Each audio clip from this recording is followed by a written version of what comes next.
Hi everyone, my name's Amber, and I'm really excited to be a part of this exchange with all of you at the University of Mosul.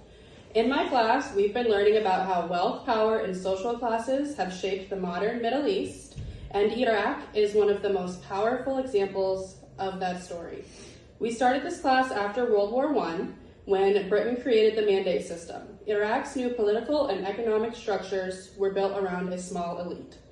The monarchy, supported by Britain, gave power to wealthy landowners and urban politicians, mostly Sunni Arabs. While the majority of Iraqis included Shia farmers and Kurdish communities, had little access to wealth or political influence. By the 1930s and 1940s, less than 1% of landowners controlled more than half of Iraq's agricultural land. This meant that millions of peasants worked as sharecroppers, living in poverty even as Iraq's cities began to modernize. These divisions weren't just about money. They were about power, opportunity, and belonging. People's class position often overlapped with their sect, ethnicity, and region, creating layers of inequality. Many rural Iraqis looked to nationalist or religious movements to demand reform, while others, especially students and workers, began calling for social justice, inspired by Arab nationalism and anti-imperialist ideas spreading across the region. By 1958, this growing frustration exploded into revolution. The military officers who overthrew the monarchy promised to end corruption, redistribute land, and give ordinary Iraqis more control over their future. But even after the monarchy fell, wealth and power often remained concentrated first in military hands and later under authoritarian leaders who used oil revenues to strengthen the state while still suppressing opposition and widening class divides. So when we talk about wealth and class in Iraq's history, we're really looking at how inequality, colonial influence, and political power have interacted for over a century. It's a story of people constantly pushing for dignity and fairness, and a reminder that social class isn't just about income, but about who gets to shape the future of their country.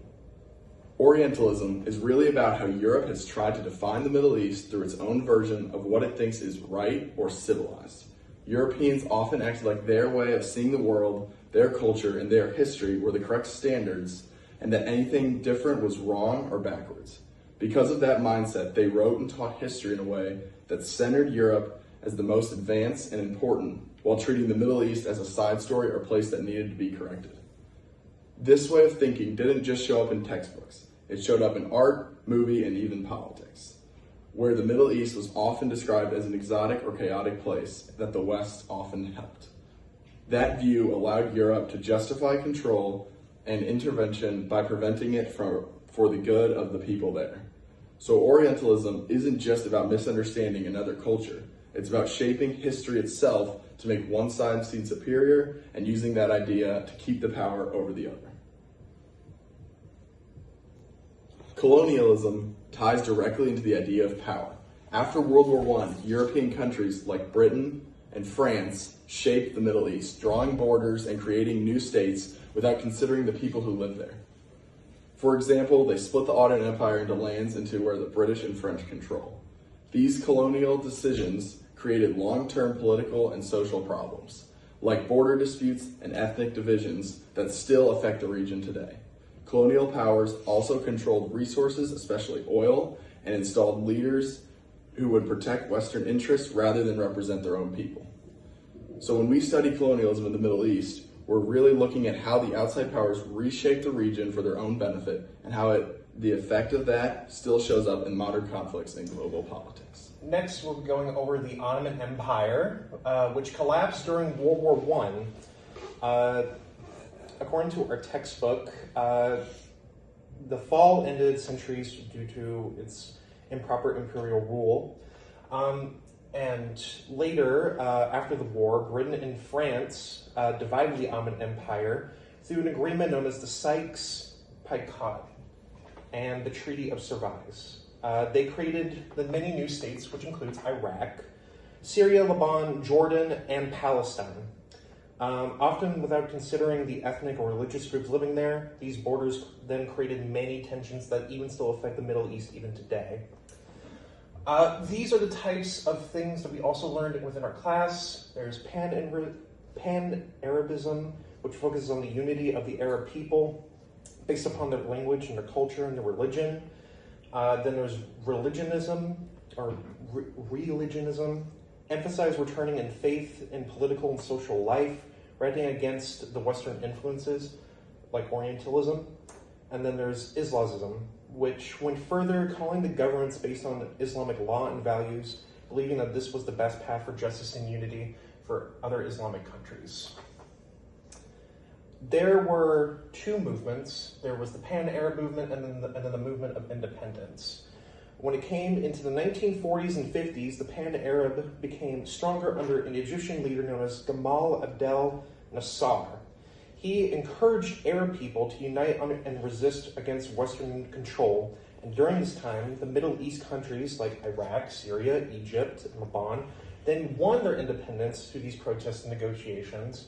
And many countries like the USA, Britain, and France would then leave. These movements show the region's growing desire for self-rule and the search for identity after the fall of the empire. All right, so next we have Israel and Palestine.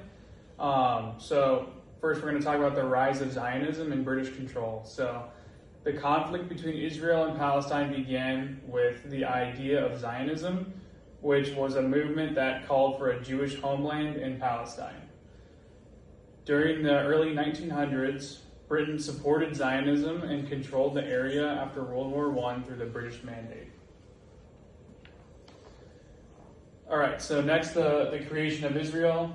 So in 1948, the state of Israel was created. So this first image is the first proposed state of Israel, where this provided about a 50-50 split of land between Jews and Arabs. So this is what that first split looked like. And then next, the Arab countries opposed the new state, which led to the Arab-Israeli War.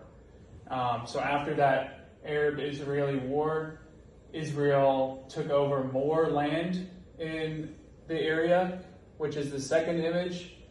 You can see by the legend that the Jewish state took more of that land over than they were originally given from the Arabs. So when that happened, around 700,000 Palestinians were displaced during the fighting, creating a major refugee crisis and deepening hostility between Israel and the Arab world. So next we have the expansion of Israeli territory. So in 1967, the Six-Day War took place, and Israel took control of the West Bank and the Gaza Strip, which is what is shown in this image here. Soon after, revisionist views gained popularity in Israel, promoting new settlements in the West Bank and Gaza. So for all these purple dots on this image are the settlements in the West Bank and Gaza that happened after the Six-Day War. So this led to displacement, increased tensions, and resentment among the Palestinian people.